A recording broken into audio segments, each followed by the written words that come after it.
Another really cool feature. We call this new feature MagSafe. Now, how many of you have ever had your notebook go flying off its work surface when somebody caught your power adapter cord in their foot? Right? Salut, c'est Ced.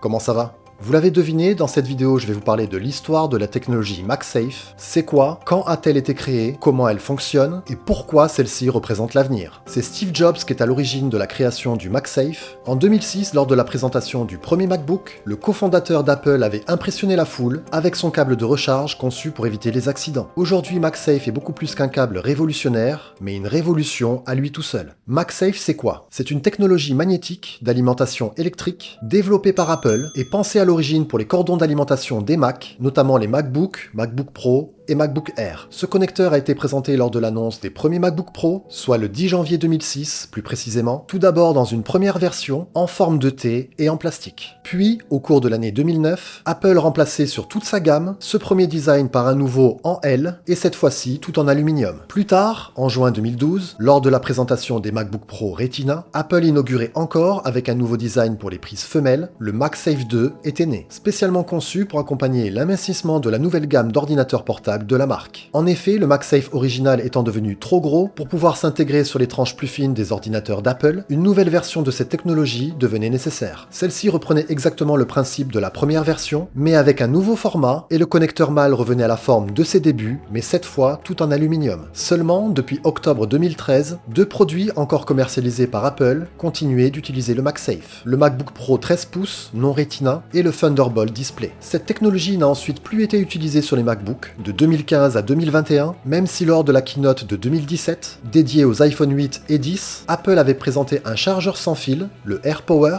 rappelant la technologie MagSafe, capable d'alimenter jusqu'à 3 appareils simultanément, smartphone, écouteurs et montres. Mais l'idée fut rapidement mise de côté pour diverses raisons, notamment celle de problèmes de chauffe intempestives. Cependant, le 13 octobre 2020, Apple, durant sa présentation de l'iPhone 12, a redonné naissance au MagSafe sous une forme différente, constituée d'aimants autour d'une bobine de recharge interne, permettant cette fois la recharge du smartphone et l'ajout d'accessoires pouvant s'attacher au dos de celui-ci, créant ainsi un nouvel écosystème. Quelques exemples d'accessoires, bien sûr les coques de protection, les batteries externes, des porte-cartes ou encore tout type de support. Et justement, j'en profite pour vous en présenter deux que j'utilise personnellement. Tout d'abord le support pour la maison de la marque Elago, reprenant la forme d'une boule, un design vraiment sympathique. Vous pouvez comme ça y placer votre chargeur MagSafe et apposer votre iPhone dessus de manière sécurisée et ainsi le recharger tout simplement. C'est également un bon moyen de transformer son iPhone en réveil, surtout grâce à la nouvelle fonction veille qui est arrivée récemment. Le prix est raisonnable pour ce produit qui est à la fois simple et de qualité. Le second est un support pour la voiture, toujours de chez Elago, avec le chargeur inclus cette fois. Très pratique à cet endroit, celui-ci va vous permettre de maintenir votre téléphone en charge lors de vos trajets, surtout si vous avez l'habitude d'utiliser le GPS, gourmand en énergie. Sa fixation peut se faire soit par ventouse, soit sur l'une des grilles de ventilation, et son maintien est efficace. Ce sont deux articles que j'utilise tous les jours, ils sont très pratiques pour moi, et je vous les recommande sans hésitation. Je vous mets les liens en description si vous êtes intéressé. Revenons à notre histoire. Il faut savoir que le rechargement MagSafe pour iPhone reste tout de même compatible avec le recharge QI et donc utilisable pour des modèles de smartphones plus anciens à partir de l'iPhone 8 grâce au chargement certifié QI mais limité à 7,5 watts au lieu des 15 watts proposés par Apple. Cette technologie MagSafe fut également intégrée au nouveau MacBook suite à l'annonce du 18 octobre 2021 et plus tard sur tous les iPhones, les Apple Watch et enfin aux AirPods et AirPods Pro. MagSafe est donc maintenant une technologie magnétique intégrée à la plupart des produits d'Apple malgré qu'à son origine, c'était pensé uniquement pour les cordons d'alimentation des Mac afin de permettre un chargement plus sécurisé. Pour votre gouverne, au CES 2023, le salon de Las Vegas dédié aux nouvelles technologies, le Wireless Power Consortium, à qui l'on doit la norme de recharge sans fil QI, a annoncé avoir passé un accord avec Apple pour faire du MagSafe de l'iPhone le futur de la recharge sans fil.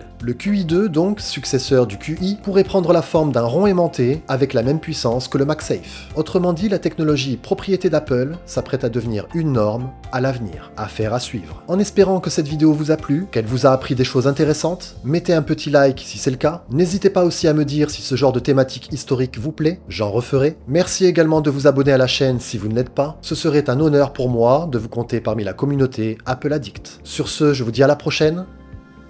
Bye.